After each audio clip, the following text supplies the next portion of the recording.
Good day, greetings, beautiful people. My name is Salasi Mensa Akolocho.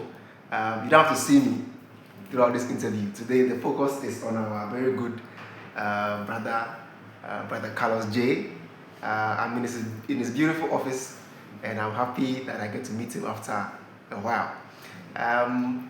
This is part of our series for the 20th anniversary, and Brother Carlos has been one of our long-serving members at Voices when he joined as a volunteer, BTI. He was the one who was running the CAT, and he moved on at some point. He's now doing well on his own, and he's also a board member at Voices Ghana. And Brother J, thank you for having us in your office. Thank you to Selassie. And how have you been all this while? Well, life has been good, I must say. Things have been, even though the system, things have been topsy-turvy, but some way, somehow, we managed to stay afloat, yeah. Very give all the glory to God for that. Very important. Yeah. As you know, Voices will be 20 years in May this year. Yeah. And I can tell, I know you're one of the few people who started when Voices began. Yeah. So you know Voices from birth to where it is today. Yeah. How does it feel like to hear that it is 20 years? Yeah, sometimes you hear these things and you're like, wow. It's quite unbelievable. And it's also remarkable to know that an initiative like this has been resilient over the years, and you're always excited, you're always glad when you know that something that you were a part of still lives, even at this point. And that longevity is simply because you have people like Amida behind it. I'm not surprised at all. If you're talking about one hardcore, resilient person, then you're definitely talking about the founder of Voices. I got to meet her in the very, very early years of Voices, maybe 1 or 2 years, old, especially when Voices had just started running the Public Health Club, which we call the PHC then, setting up their first office. I managed to be, or happened to be part of that first group, where we went around to recruit SHS leaders. Yes. To be the mentors. I remember that time when I was here. I learned so much. God, I learned so much from Voices. Myself, it was my first shot at doing proper work. When I say proper work here, or entering the formal space. Very good.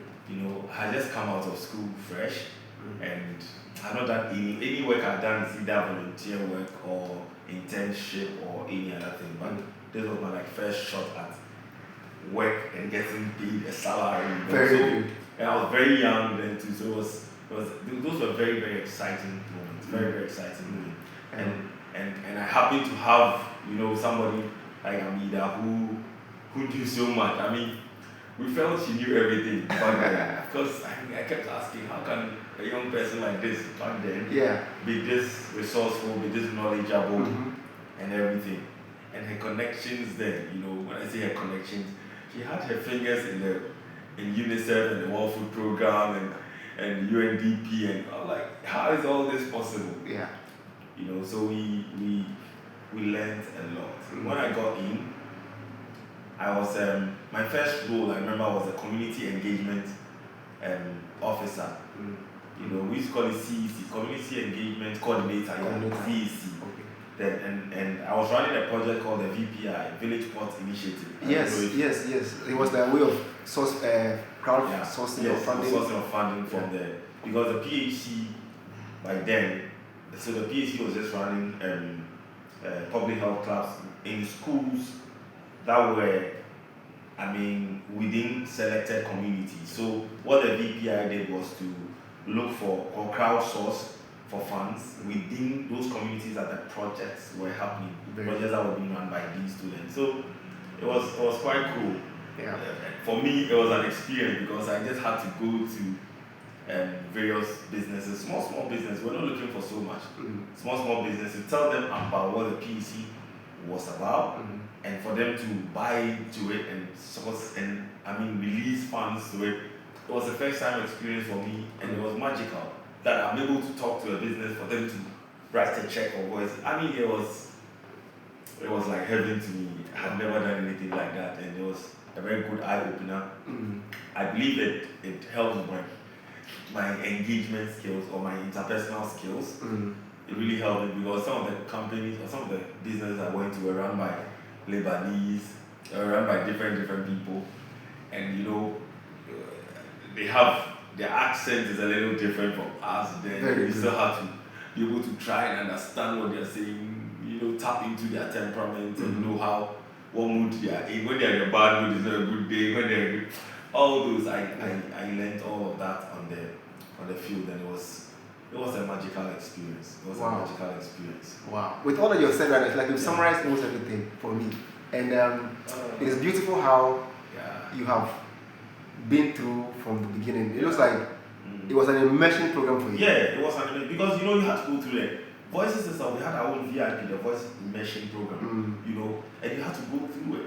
You had to go through everything. I was already I did part of the running the PhD clubs. I think I was running about 3 or 4 clubs.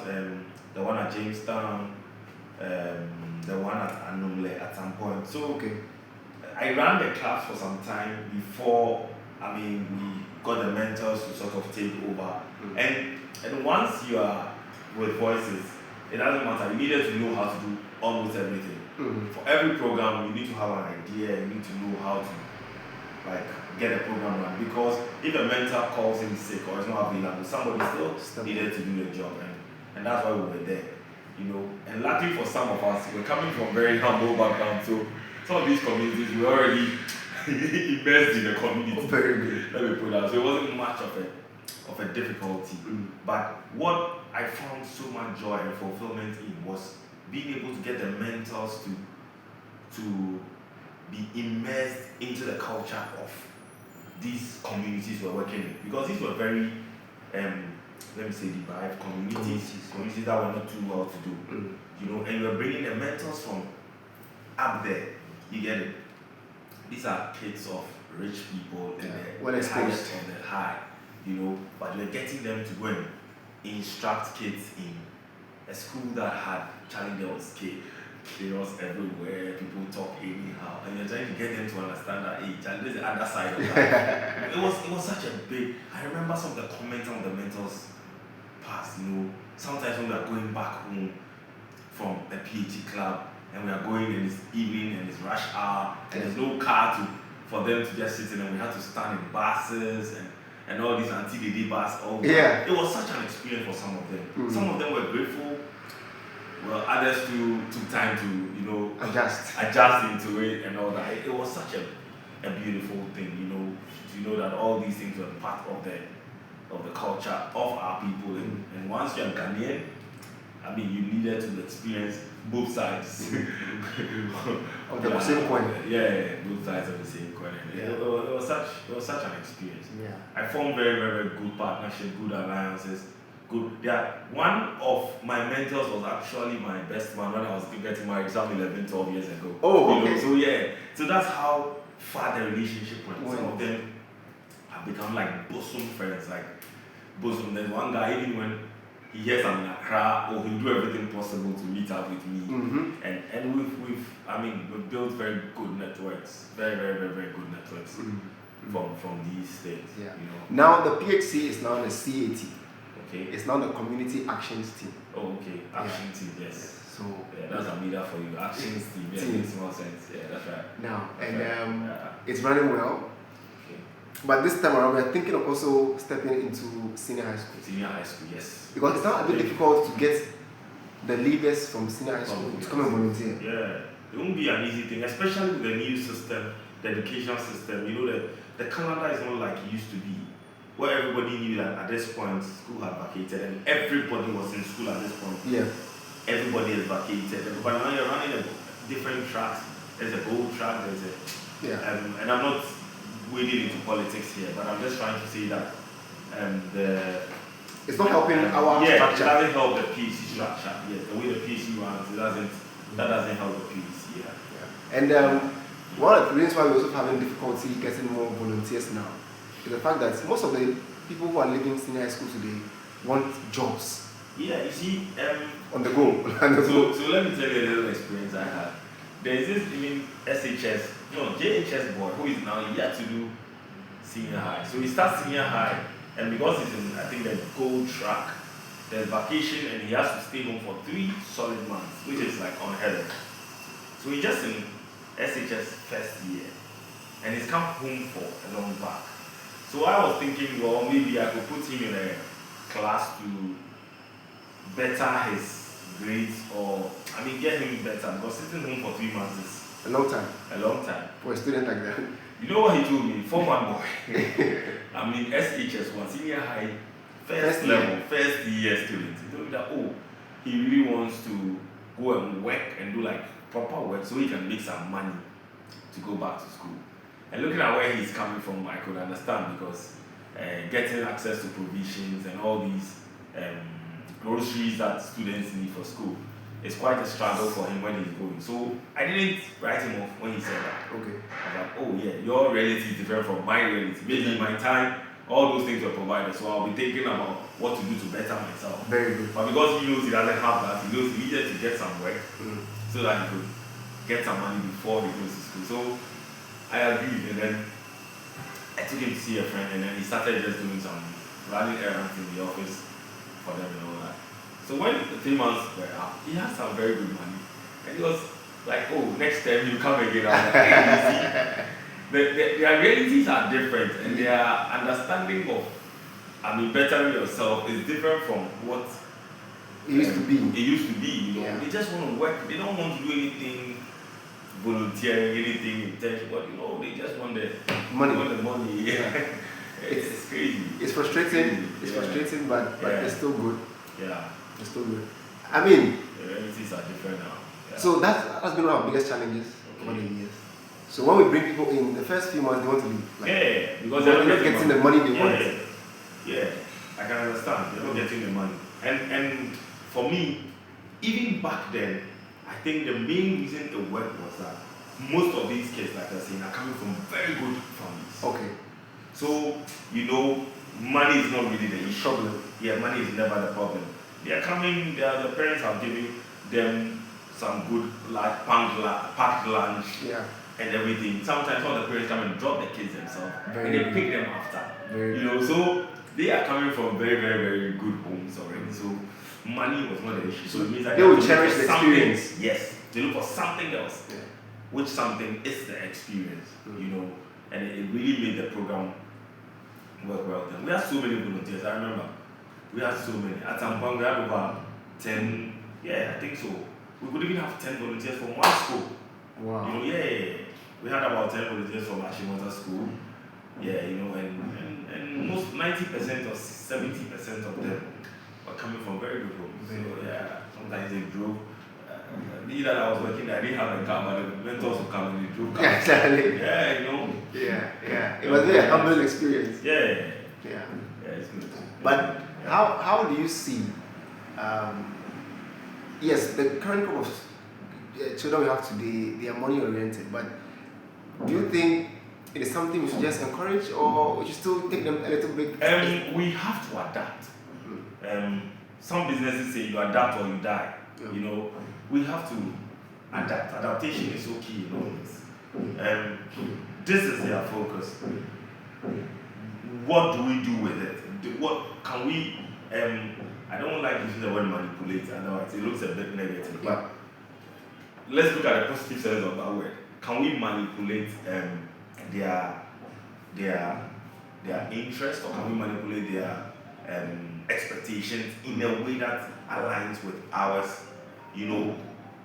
So for instance, if we know money is really what they're looking for, is there a way we could talk them out of it, or is there a way we can rechannel that desire into a desire that works both ways, so that it's a win-win? Is that kind of thing? Or do we still go back to look for the well-exposed kids or the kids who have it all and see if we can get them to buy into this idea of letting them understand that, look, you have it all. It's time to give back to society. Very good. It's time to there are some people from the other side of the world where having a square meal 3 square meals to eat every day is a very big challenge. It's We want to impact to them. We can sell it that way to those people so that we can get those people to always give back, if not even money, give back their time Exactly. to all these CATs that we have around. Yeah, we probably have to look at it that way. Very good. Very good. Yeah. How do you see the level of people? Do you have a problem with people's knowledge when they want jobs and the money they want? Is there a problem? Because some of them come from secondary school and they don't have that kind of expertise. They don't have. The thing is that for most jobs, what I do now, I do advertising now. We run a marketing consultancy, but our main focus is on advertising, what we call above the line advertising. So developing concepts for TV, for radio, for newspapers, for billboards. And sometimes we own some of these advertising spaces. We own a few billboards around. We own a few screens around where we play adverts.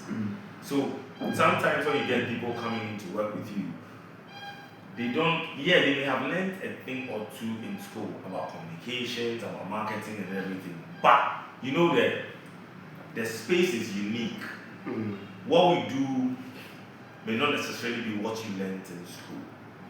So there's a need to undergo a little bit of training and a little bit of adjusting and getting to know how things are done here.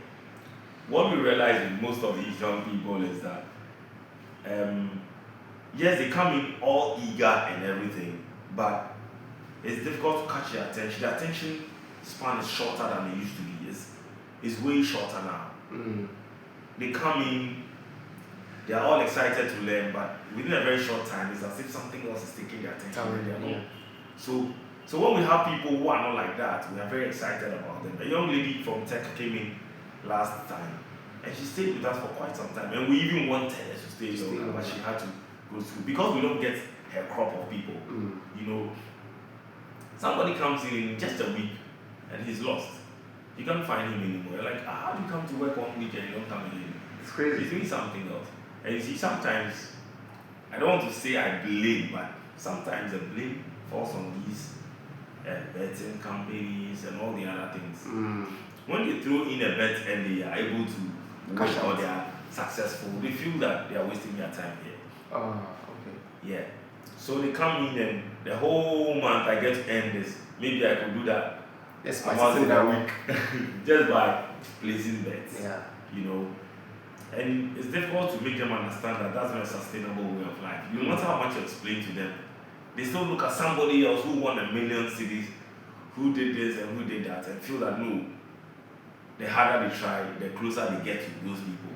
And if they follow this route, they may end up being paupers all their life. So it takes people who are really well grounded upstairs, to know that this is my focus and this is what I want to do. Yeah, we don't often get those people. We don't often. Yeah, there are a few of them in there, but there are some who just. Do you believe your upbringing has really shaped who you are today, or it was just what you learned in between? I think it's a mixture of everything. The upbringing, maybe in the space of morality and other things, yes. But when it comes to work and work ethic, I think it's the early stage, the fundamental. And for me, I was lucky to have picked most of the fundamentals from Voices. That will make you understand that. It's a hard way. You have to do this. You have to polish up yourself on this. I remember when, for instance, when I became head of programs at Voices, yes. I remember, and I was kind of on the necks of the mentors to produce their reports. We used to write daily reports. We wrote weekly reports. We wrote monthly reports. We wrote quarterly reports, and we wrote annual reports. Now, years later, when I left Voices and I went into a new environment, they were not doing some of these things. I sort of introduced them there. So I was seen as a special kid. The bosses saw me as a they were like, this, we're from this breed, where is he coming from? And that kind of thing. They saw me differently. And I must say it's held my chances of even moving through the ranks over there. Because I didn't stay long. When I went in as a client service person. But in less than a year or a year and a half, they had already promoted me to head of operations. Wow. In that place, yeah. Wow. So it was, meanwhile, there were a lot of people who were there before I came, but I feel that the training was, and I was blessed to have that. Because if I wasn't with Hamida, I probably would not have known. Gotten that, yeah. You know, especially how to write reports. Reports are very important. We kept writing and writing and writing.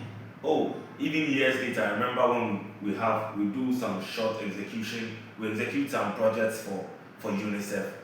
We'll do the Kumasi thing where we take the kids through landfill, and we did a lot of child participatory projects for UNICEF. You always have to produce reports. You send the reports. Sometimes, most of the time, I ran the reports by Amida. You know, she will look through, make corrections and all that. And at a point, it even felt like I didn't need her anymore because I realized that the reports were good. I didn't send the reports to her. She sent it back to me. She was like, it's good. I send it to the people. So all of that makes you know how to produce reports and how to. And for most of the government institutions, all they need is reports. Exactly. Sometimes they don't even do the work. They need somebody who can give them the report to show the work has been done. So that they cash in. So once they realize that you have that ability or you are able to, it makes things, always work in your favor. Exactly. You're always a preferred person for their projects and all manner of things. So it gave me so much leverage. So much leverage. Unfortunately, you work with people now, and because they don't have that kind of background or that kind of, it seems as if you're worrying them. Yeah. Struggling, like they can't fit in. This is not what they're used to. I'm used to. I don't write reports. I don't do this, and all that. But all those are soft skills that we pick up, and unfortunately for them, it's not their fault. It's not their fault that they didn't get that kind of exposure. And unfortunately, there are not many of those places that you can learn. If you get to be in the banks and you get to be in these highly structured and formal institutions, yes, you get to learn some of them and you apply them as you go. They're more routine works. They are routine, but you get to learn a little bit of structure. Yeah. But you see, sometimes those structures or those learnings are forced. Okay. You because you are working here, you are forced to stay with it, and when they get out of it, they just discard it because they were forced to sort of do it. The learning experience they were not seen as learning experiences. So sometimes it's not really their fault. It's a system in which we are and where we find ourselves. But the advantage is that I think there's a lot of, let me say, digital revolution going on, and it's making so many things that were not seen to be good or seen as elite. They are not being seen as okay, they are being seen as good. So it gives a lot of opportunity to these young ones as well. Back in the days, maybe if you were just singing, dressed some way and doing some form of art, you were seen as a rascal or something. But nowadays, people are monetizing those things and they are finding, a lot of financial gains in them. So then their families and their parents are happy. So, well, okay, they didn't do this, but this is fetching us a money. They get to stay with them. Wow. So, I'm glad you brought up that part where the potentials are there now.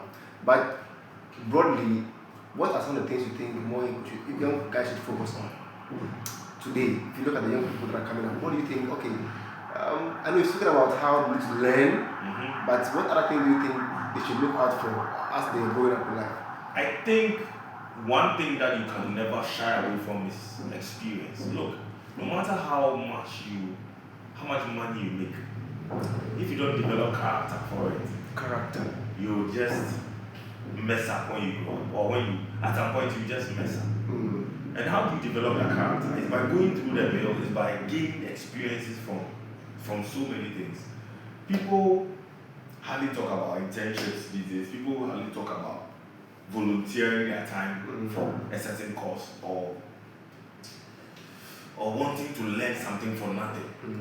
You see, when I say for nothing, I'm talking about financial gain. For nothing, for zero financial gain. That's the kind of doctrination we need to do. We need to get, especially, and that can be done on the pulpits, especially.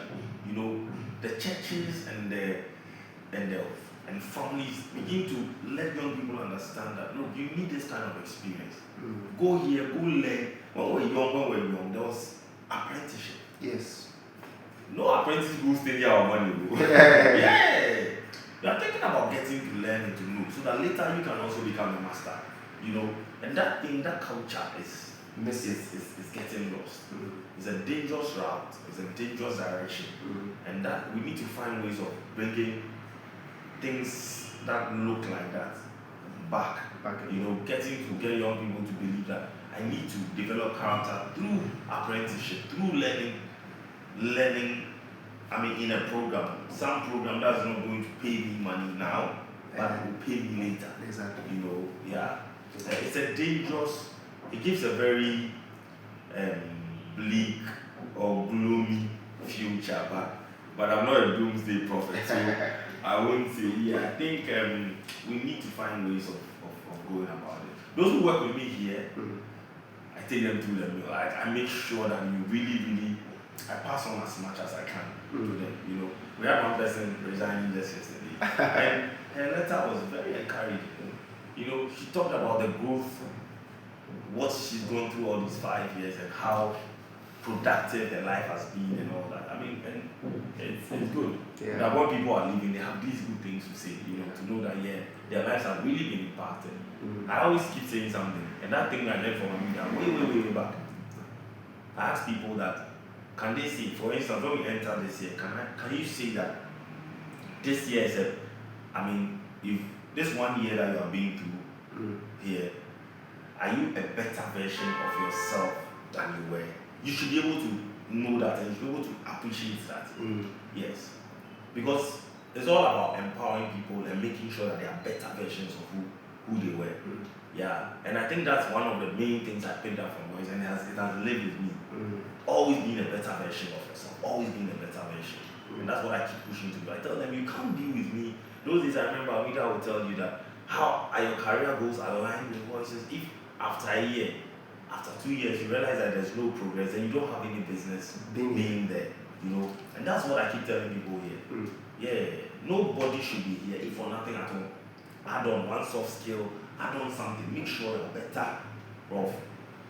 Yeah, you're like yourself will say that's 2.0 or 2.1 or 2.2. You can't go backward, you can't be, you always have to be better versions. Wow. Yeah.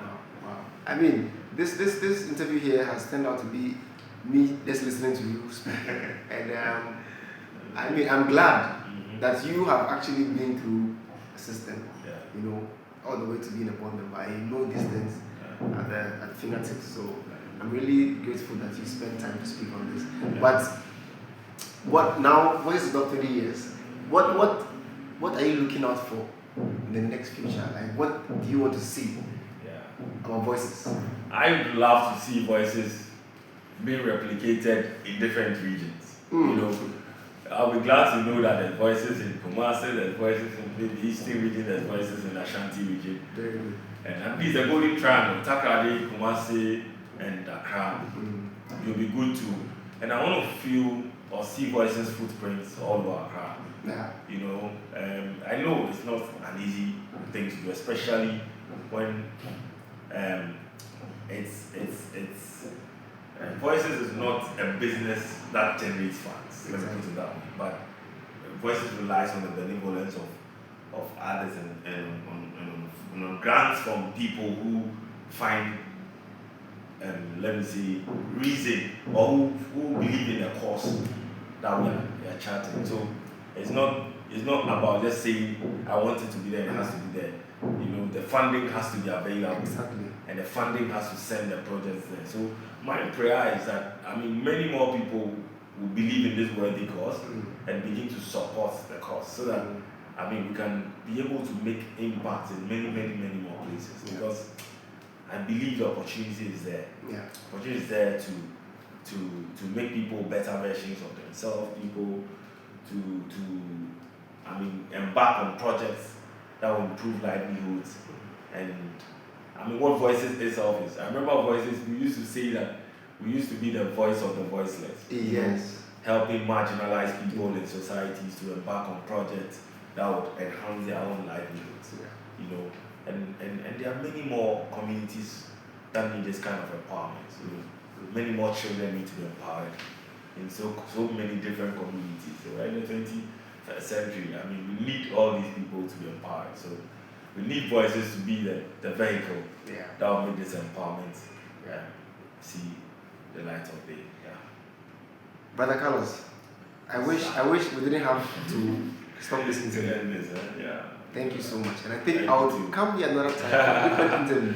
Thank you. Yes. Wish you all the best, and want to see you go places around the world.